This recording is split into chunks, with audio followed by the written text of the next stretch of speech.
जय जगन्नाथ शुभ सकाळ। आज हूँ 17 जून 2024 सोमवार। आज दिन में 20टी बड़ खबर रही है आपंपाई। जदि चैनल टी प्रथम कर चैनल टी सब्सक्राइब कर बेल आइकन दबाइदेवे और आपण भल पाए स्वरूप गोटे गोटे लाइक करदे।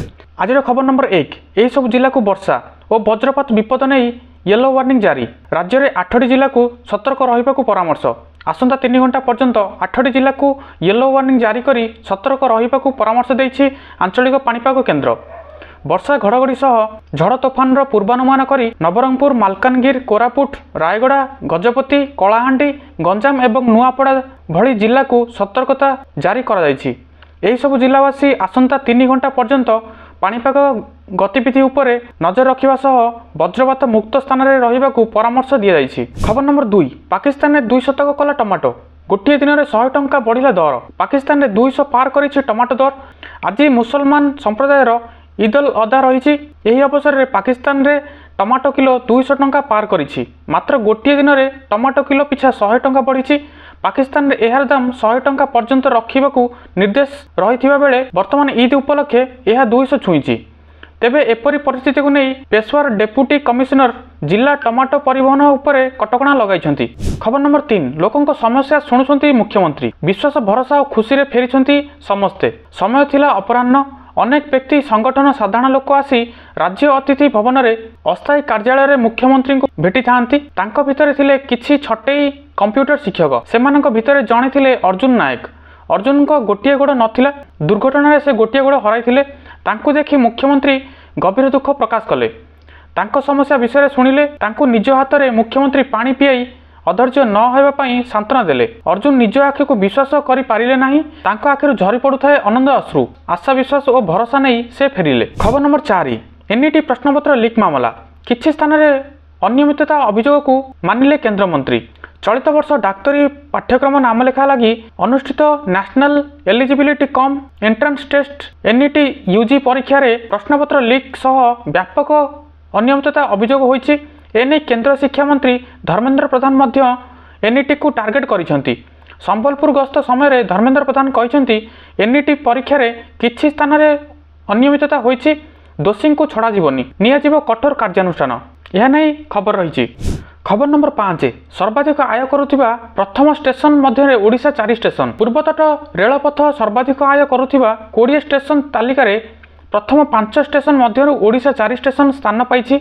गत आर्थिक वर्ष 2023 मसीहा एप्रिल मास 1 तारिख 2024 मसीहा मार्च मास 31 तारिख सुधा भुवनेश्वर रेल स्टेशन 493 कोटी ऊर्ध्वर टंका रोजगार करी द्वितीय सर्वाधिक आय करुथिबा स्टेशन स्थान पाई। खबर नंबर 6, श्रीमंदिर रे असंभव भिड़। गरम गुळुगुळी सत्वे भक्तों छुटुची सुओ। बड़ देउलर 4 द्वार खोल श्रद्धालु असंभव भिड़। रज छुट्टी रे बढ़ाई भक्त समागम। श्रीमंदिर बाहर अपेक्षा भितर दर्शन बेले अधिक अव्यवस्था देखा अभियोग करिसेंती श्रद्धालु। अन्य पक्षे श्रृंखलित दर्शन पई समस्त व्यवस्था करा जायछि एवं आगकू यह अधिक सुचारू हेबो बोली कहिसेंती आईन मंत्री एवं मुख्य शासन सचिव। खबर नंबर 7, छात्रींक पई बड़ खबर। प्रत्येक को 5,000 देवे सरकार। केंद्र सरकार द्वारा युवती झील और महिला विभिन्न योजना कार्यकारी करा जाउछि। सेमानकु आर्थिक और सामाजिक क्षेत्र में मजबूत करने यह योजनार मूल लक्ष्य रही। एभली एक योजना हेउछि गाँ झील योजना। यह योजना प्रति वर्ष गाँव झील को 5,000 टंका प्रदान करा जाउछि।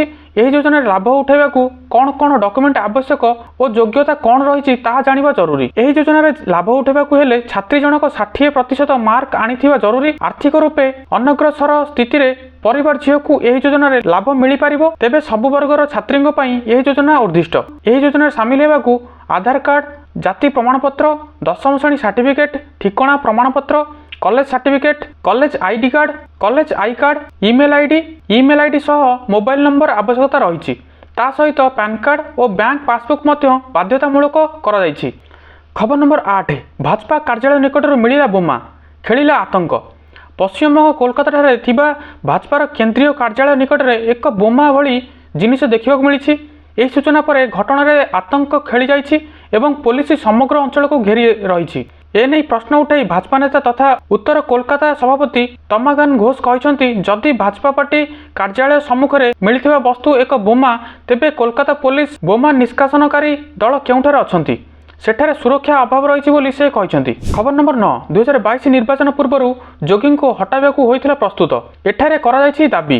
2024 ଲୋକସଭା ନିର୍ବାଚନର ଫଳାଫଳ ଭାଜପାକୁ ଏକ ବଡ଼ ଝଟକା ଦେଇଛି। ଦେଶକୁ ସର୍ବାଧିକ ଏମ୍ପି ପ୍ରଦାନ କରୁଥିବା ଉତ୍ତରପ୍ରଦେଶରେ ଭାଜପାର ପ୍ରଦର୍ଶନ ନିରାଶଜନକ ଥିଲା ଏବଂ ଏଠାରେ ସମାଜବାଦୀ ପାର୍ଟି ସର୍ବାଧିକ 37ଟି ଆସନ ଜିତିଛି। ଉତ୍ତରପ୍ରଦେଶରେ ଭାଜପାର ଖରାପ ପ୍ରଦର୍ଶନ ପରେ ୟୁପି ମୁଖ୍ୟମନ୍ତ୍ରୀ ଯୋଗୀ ଆଦିତ୍ୟନାଥ ବିଷୟରେ ଅନେକ କଳ୍ପନା ଜଳ୍ପନା ଚାଲିଛି। ଏହି ସମୟରେ ଯୋଗୀ ଆଦିତ୍ୟନାଥଙ୍କ ବିଷୟରେ ଏକ ବଡ଼ ଦାବି କରାଯାଇଛି, ଏହା ନେଇ ସୂଚନା ରହିଛି। ଖବର ନମ୍ବର 10 ଦେଶର ରାଜଧାନୀରେ ଭୟଙ୍କର ଅଗ୍ନିକାଣ୍ଡ, ନିଆଁକୁ ଆୟତ୍ତ କଲା ଅଗ୍ନିଶମ ବାହିନୀ। ଦେଶର ରାଜଧାନୀରେ ପୁଣି ହେଲା ଅଗ୍ନିକାଣ୍ଡ। ରବିବାର ମଧ୍ୟ ଏଭଳି ଏକ ଘଟଣା ଦେଖିବାକୁ ମିଳିଛି ରାଜଧାନୀ ଦିଲ୍ଲୀରେ। ଦିଲ୍ଲୀର ମଣ୍ଡୁକା ଇଣ୍ଡଷ୍ଟ୍ରିଆଲ ଏରିଆରେ ଏକ କାରଖାନାରେ ଏକ ବଡ଼ ଧରଣର ଅଗ୍ନିକାଣ୍ଡ ହୋଇଛି। ନିଆଁ ଲାଗିବା ମାତ୍ରେ ଏହି ଅଞ୍ଚଳରେ ବିଶୃଙ୍ଖଳା ଦେଖାଯାଇଥିଲା, ଏହା ନେଇ ସୂଚନା ରହିଛି। ଖବର ନମ୍ବର 11 ଇଭିଏମ୍କୁ ନେଇ ପ୍ରଶ୍ନ ଉଠାଇଲେ ରାହୁଲ, କଡ଼ା ଜବାବ ଦେଲେ ନିର୍ବାଚନ ଆୟୋଗ। କଂଗ୍ରେସର ପୂର୍ବତନ ଅଧ୍ୟକ୍ଷ ତଥା ସାଂସଦ ରାହୁଲ ଗାନ୍ଧୀ ଇଭିଏମ୍କୁ ନେଇ ପୁଣି ଉଠାଇଛନ୍ତି ପ୍ରଶ୍ନ। ସେ ଏହାକୁ ବ୍ଲାକ୍ ବକ୍ସ ବୋଲି କହିଛନ୍ତି। ରବିବାର ରାହୁଲ ଗାନ୍ଧୀ ବିଶ୍ୱର ସବୁଠୁ ଧନୀ ବ୍ୟକ୍ତି ତଥା ସ୍ପେସ୍ ଏକ୍ସ ଏଲନ୍ ମସ୍କଙ୍କ ଏକ୍ସ ପୋଷ୍ଟକୁ ରିପୋଷ୍ଟ କରିବା ସହ ଏକ ସ୍ୱତନ୍ତ୍ର ଖବରକାଗଜରେ ଛପିଥିବା ଖବରର ଏକ ଖଣ୍ଡକୁ ସୋଶାଲ ମିଡ଼ିଆରେ ପୋଷ୍ଟ କରିଥିଲେ ଏବଂ ଏଥିରେ ସେ ଲେଖିଥିଲେ, ଭାରତର ଇଭିଏମ୍ ହେଉଛି ଏକ ବ୍ଲାକ୍ ବକ୍ସ, ଏହାକୁ ଯାଞ୍ଚ କରିବାକୁ କାହାର ଅନୁମତି ନାହିଁ। ଖବର ନମ୍ବର 12 ଆଇଏମ୍ଡି ଦେଲା ଖୁସି ଖବର, ମୌସୁମୀ ଦେଶରେ ପହଞ୍ଚିଛି ଏବଂ ଦେଶର ଅନେକ ସ୍ଥାନରେ ମୌସୁମୀ ପୂର୍ବରୁ ମଧ୍ୟ ଏହାର କାର୍ଯ୍ୟକଳାପ ଆରମ୍ଭ ହେଉଛି। ତଥାପି ଉତ୍ତରପ୍ରଦେଶ ଏବଂ ରାଜଧାନୀ ଦିଲ୍ଲୀ ସମେତ କେତେକ ରାଜ୍ୟ ଅଛି ଯେଉଁଠାରେ ଉତ୍ତାପ ଏବଂ ହିଟୱେଭ୍ ବନ୍ଦ ହେବାର କୌଣସି ସଂକେତ ଦେଇନାହିଁ, ଯେତେବେଳେ କି ଦିଲ୍ଲୀ ଏନସିଆର ମଧ୍ୟ ହିଟୱେଭ୍ ଯୋଗୁଁ ଲୋକମାନେ ଯନ୍ତ୍ରଣା ଭୋଗୁଛନ୍ତି। ପାଣିପାଗ ବିଭାଗ ଏହାର ପୂର୍ବାନୁମାନ କରିଛି ଯେ ଏହା କିଛି ଦିନ ପର୍ଯ୍ୟନ୍ତ ଜାରି ରହିପାରେ। ତେବେ ଉତ୍ତର ଭାରତର କେତେକ ଅଞ୍ଚଳ ଜୁନ୍ 18 ପରେ ପ୍ରବଳ ଉତ୍ତାପରୁ ମୁକ୍ତି ପାଇପାରେ। ଖବର ନମ୍ବର 13 2 ମାସରେ ଟ୍ରାକ୍ରେ ଦୌଡ଼ିବ ବନ୍ଦେ ଭାରତ ସ୍ଲିପର। ଆସୁଛି ବନ୍ଦେ ଭାରତ ସ୍ଲିପର ଟ୍ରେନ୍। 2 ମାସ ଭିତରେ ଟ୍ରାକ୍ରେ ଦୌଡ଼ିବ ଭାରତର ବହୁ ପ୍ରତୀକ୍ଷିତ ପ୍ରଥମ ବନ୍ଦେ ଭାରତ ସ୍ଲିପର ଟ୍ରେନ୍। ଏନେଇ ସୂଚନା ଦେଇଛନ୍ତି କେନ୍ଦ୍ର ରେଳମନ୍ତ୍ରୀ ଅଶ୍ୱିନୀ ବୈଷ୍ଣବ। ଏହି ବନ୍ଦେ ଭାରତ ସ୍ଲିପର ଟ୍ରେନ୍ର ନିର୍ମାଣ କାମ ଜୋରସୋରରେ ଚାଲିଛି। ଶେଷ ପର୍ଯ୍ୟାୟରେ ପହଞ୍ଚିଛି ସମସ୍ତ ବୈଷୟିକ କାମ। ବଲାଙ୍ଗୀରରେ ଥିବା BML ଲିମିଟେଡ୍ ରେଳ ୟୁନିଟ୍ରେ ବନ୍ଦେ ଭାରତ ସ୍ଲିପର ଟ୍ରେନ୍ ନିର୍ମାଣ ଚାଲିଛି। ଖବର ନମ୍ବର 14 ସିନେମା ଟିକେଟ୍ ବ୍ୟବସାୟ ଜୋମାଟୋକୁ ବିକ୍ରି କରିବାକୁ ଯୋଜନା କରୁଛି ପେଟିଏମ୍। ପେଟିଏମ୍ ଏହାର ସିନେମା ଟିକେଟ୍ ବ୍ୟବସାୟ ଅନଲାଇନ୍ ଡେଲିଭରି ସଂସ୍ଥା ଜୋମାଟୋକୁ ବିକ୍ରି କରିବାକୁ ଆଲୋଚନା କରୁଥିବା ଜଣାପଡ଼ିଛି। ବିକ୍ରି ହ୍ରାସ ପାଉଥିବାରୁ କମ୍ପାନୀ ଏକ ଷ୍ଟ୍ରାଟେଜି ଭାବେ ଏହି ପଦକ୍ଷେପ ନେଇଥିବା ବ୍ଲୁମବର୍ଗ ରିପୋର୍ଟ କରିଛି। ଖବର ନମ୍ବର 15 ସରିଲା ରଜ ମଉଜ, ଆଜି ପବିତ୍ର ବସୁମତୀ ସ୍ନାନ, ମହାଲକ୍ଷ୍ମୀ ଗାଧୁଆ। ଆଜି ରଜ ଉତ୍ସବର ଚତୁର୍ଥ ଦିନ ଅର୍ଥାତ୍ ବସୁମତୀ ସ୍ନାନ। ବସୁମତୀ ସ୍ନାନ ହେଉଛି ରଜ ପର୍ବର ଅନ୍ତିମ ଦିବସ। ଏହା ବସୁଧା ମାତାଙ୍କ ଶୁଦ୍ଧ ସ୍ନାନ। ଏହା ଧରା ସ୍ନାନ, ମହାଲକ୍ଷ୍ମୀ ସ୍ନାନ, ମହାଲକ୍ଷ୍ମୀ ଗାଧୁଆ ଓ ଶୁଦ୍ଧ ସ୍ନାନ ରୂପେ ପ୍ରଖ୍ୟାତ। ଓଡ଼ିଆ ପରମ୍ପରା ଏହି ଦିନରୁ ବେଶ ଗୁରୁତ୍ୱ ରହିଛି। ଏହି ଦିନ ଘରେ ଘରେ ମା ଧରିତ୍ରୀଙ୍କ ପୂଜା କରାଯାଇଥାଏ। ଏହି ଦିନ ବଡ଼ି ଭୋରୁ ଶିଳପୁଆରେ ହଳଦୀ, ସିନ୍ଦୁର, କଜଳ ପିତା ଉପରେ ଥୁଆଯାଇ ପୂଜା କରାଯାଇଥାଏ। ଏଥିସହ କଳସ ଉପରେ ଆମ୍ବଡାଳ ରଖି ଧରଣୀ ମାକୁ ସ୍ନାନ କରାଯାଇଥାଏ।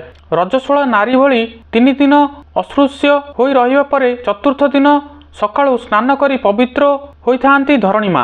ଧରଣୀ ରଜସ୍ୱଳା ହୋଇ ଶୁଦ୍ଧ ସ୍ନାନ ପରେ ଶସ୍ୟ ଧାରଣକାରୀ ହୋଇଥାନ୍ତି। ଖବର ନମ୍ବର 16 ମିଳିବନି ସୁଭଦ୍ରା ଯୋଜନା ଟଙ୍କା ଯଦି ପାଖରେ ନଥିବ ଏହିସବୁ ଡକୁମେଣ୍ଟ। ଭାରତୀୟ ଜନତା ପାର୍ଟି ରାଜ୍ୟର ମହିଳାମାନଙ୍କୁ ଆର୍ଥିକ ସହାୟତା ଯୋଗାଇବା ପାଇଁ ଓଡ଼ିଶା ସୁଭଦ୍ରା ଯୋଜନା ଆରମ୍ଭ କରିବାକୁ ଘୋଷଣା କରିଛନ୍ତି। ଏହି ଯୋଜନା ମାଧ୍ୟମରେ ରାଜ୍ୟର ଆର୍ଥିକ ଦୃଷ୍ଟିରୁ ଦୁର୍ବଳ ଶ୍ରେଣୀର ମହିଳାମାନଙ୍କୁ 50,000 ଟଙ୍କା ନଗଦ ଭାଉଚର ପ୍ରଦାନ କରାଯିବ, ଯାହାକୁ ବ୍ୟବହାର କରି ମହିଳାମାନେ ଆର୍ଥିକ ସଶକ୍ତି ହେବେ ଏବଂ ନିଜର ବିଭିନ୍ନ ଆବଶ୍ୟକତା ପୂରଣ କରିବାକୁ କ୍ଷମତା ହେବେ। ଓଡ଼ିଶା ସୁଭଦ୍ରା ଯୋଜନା 2024 ରାଜ୍ୟର ଗରିବ ଏବଂ ଆର୍ଥିକ ଦୃଷ୍ଟିରୁ ଦୁର୍ବଳ ଗରିବ ବିବାହିତ ମହିଳାଙ୍କୁ ଉପକୃତ କରିବ, ଯାହା ସେମାନଙ୍କୁ ଆର୍ଥିକ ସହାୟତା ଯୋଗାଇବ ଏବଂ ସେମାନଙ୍କୁ ଦୃଢ଼ ଏବଂ ଆତ୍ମନିର୍ଭରଶୀଳ କରିବ। କ'ଣ ସବୁ ଡକୁମେଣ୍ଟ ଆବଶ୍ୟକ ରହିବ, ଯେମିତିକି ଆଧାର କାର୍ଡ଼, ନିବାସ ପ୍ରମାଣପତ୍ର, ଆୟ ପ୍ରମାଣପତ୍ର, ଭୋଟର ଆଇଡି କାର୍ଡ଼, ଜାତି ପ୍ରମାଣପତ୍ର, ration card, bank passbook, mobile number, passport size photo, ଏହିସବୁ ଡକୁମେଣ୍ଟ ଆବେଦନ ସମୟରେ ଆବଶ୍ୟକ ପଡ଼ିବ। ଖବର ନମ୍ବର 17 ଜଲ୍ଦି ସାରନ୍ତୁ ଏହି କାମ, ନହେଲେ କଟିଯିବ ଗ୍ୟାସ୍ କନେକ୍ସନ୍। ଉଜ୍ଜ୍ୱଳ ଯୋଜନାରେ ସୁଲଭ ମୂଲ୍ୟରେ ହିତାଧିକାରୀଙ୍କୁ ଗ୍ୟାସ୍ ସିଲିଣ୍ଡର ଯୋଗାଇ ଦିଆଯାଇଛି।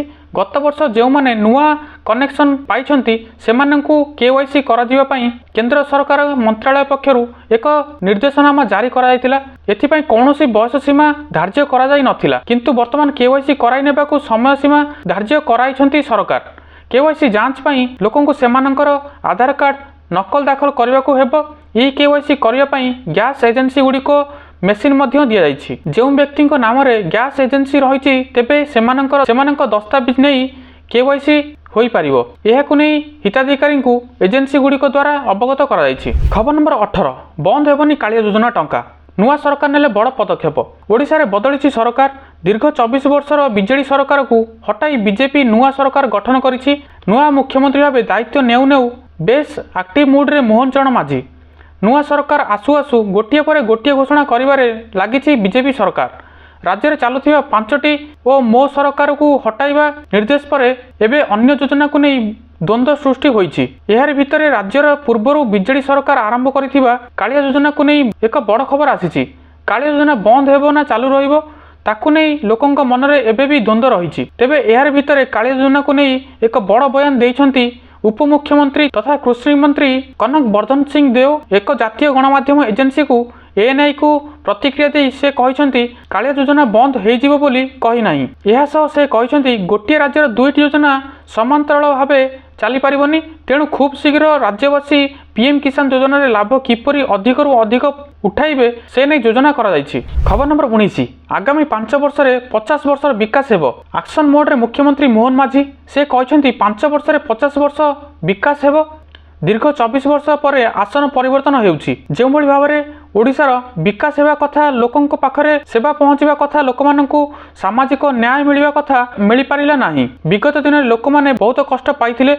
ଲୋକମାନେ ଚାହୁଁଛନ୍ତି ମୁଖ୍ୟମନ୍ତ୍ରୀ ତାଙ୍କୁ ଭେଟିବା ଦରକାର। ଆଉ ମୁଁ ମଧ୍ୟ ଲୋକମାନଙ୍କ ସହ ଭେଟିବାକୁ ଚାହୁଁଛି। ଯେହେତୁ ମୁଁ ସାଧାରଣ ସ୍ତରରୁ ତୃଣମୂଳ ସ୍ତରରୁ ଆସିଛି, ତୃଣମୂଳ ସ୍ତରର ଲୋକଙ୍କ ସହ ମିଶିବାକୁ ପଡ଼ିବ। ସେମାନଙ୍କ କଥା ସମସ୍ୟା ଶୁଣିବାକୁ ପଡ଼ିବ। ଏବେ ଲୋକଙ୍କ ପିପୁଲ ସିଏମ୍ ପାଉଛନ୍ତି। ଲୋକଙ୍କ ଠାରୁ ବିଭିନ୍ନ ପରାମର୍ଶ ମିଳୁଛି। ଆଗାମୀ 5 ବର୍ଷରେ 50 ବର୍ଷର ବିକାଶ ହେବ। ଯାହା ବି ଆସିଛନ୍ତି ଲୋକମାନେ ତାଙ୍କ ଖୁସି ନେଇ ଆସିଛନ୍ତି। ସମସ୍ତଙ୍କୁ ଧନ୍ୟବାଦ ମୋ ଉପରେ ଆଶା କରିଥିବାରୁ। ନିଶ୍ଚିନ୍ତ ଭାବରେ ସେମାନଙ୍କ ଆଶା ପୂରଣ କରିବି, କହିଲେ ମୋହନ ଚରଣ ମାଝୀ। ଖବର ନମ୍ବର 20, ସମାଲୋଚନାକୁ ମୁହଁତୋଡ଼ ଜବାବ ଦେଲେ ଗିଲ୍। ଟି20 ବିଶ୍ୱକପ୍ 2024ରେ ଭାରତୀୟ କ୍ରିକେଟ କଣ୍ଟ୍ରୋଲ ବୋର୍ଡ ବିସିସିଆଇ ମଧ୍ୟ 15 ଜଣିଆ ଦଳ ସହିତ 4 ଜଣ ରିଜର୍ଭ ଖେଳାଳି ଘୋଷଣା କରିଥିଲା। ଏହି ରିଜର୍ଭ ଖେଳାଳିଙ୍କ ମଧ୍ୟରେ ଶୁଭନମ ଗିଲ୍, ରିଙ୍କୁ ସିଂ, ଖାଲିଲ ମହମ୍ମଦ, ଅଭେଶ ଖାନ ରହିଥିଲେ। କିନ୍ତୁ ଗ୍ରୁପ ପର୍ଯ୍ୟାୟ ମ୍ୟାଚ୍ ସମାପ୍ତ ହେବା ପରେ ଶୁଭନମ ଗିଲ୍ ଏବଂ ଅଭେଶ ଦେଶକୁ ଫେରିବାର ଖବର ସାମ୍ନାକୁ ଆସିଥିଲା। ଏହା ସହ କୁହାଯାଇଥିଲା ଯେ ବିଶୃଙ୍ଖଳା ଆଚରଣ ଏବଂ ରୋହିତ ଶର୍ମାଙ୍କ ସହ ସମସ୍ୟା ପାଇଁ ତାଙ୍କୁ ଟୁର୍ଣ୍ଣାମେଣ୍ଟରୁ ବାହାର କରିଦିଆଯାଇଛି। ଏନେଇ କିଛି ସମାଲୋଚନା ମଧ୍ୟ ଗିଲ୍କୁ ସମାଲୋଚନା କରିଥିଲେ। ଏହି ସମୟରେ ଶୁଭନମ ଗିଲ୍ ଏହି ଗୁଜବକୁ ନିଜ ପୋଷ୍ଟ ମାଧ୍ୟମରେ ଉପଯୁକ୍ତ ଉତ୍ତର ଦେଇଛନ୍ତି। ତ ଦର୍ଶକ ବନ୍ଧୁ, ଏହି ଥିଲା 20ଟି ନ୍ୟୁଜ୍। ଯଦି ଏଇଭଳି ପ୍ରତ୍ୟେକ ଦିନ ସକାଳୁ ସକାଳୁ ନ୍ୟୁଜ୍ ଦେଖିବା ପାଇଁ ଚାହୁଁଛନ୍ତି ତ ଚ୍ୟାନେଲଟିକୁ ନିହାତି ଭାବରେ ସବସ୍କ୍ରାଇବ୍ କରିଦିଅନ୍ତୁ ଏବଂ କମେଣ୍ଟରେ ଯାଇ ଲେଖିଦିଅନ୍ତୁ ଜୟ ଜଗନ୍ନାଥ, ଜୟ ହିନ୍ଦ, ଜୟ ଭାରତ।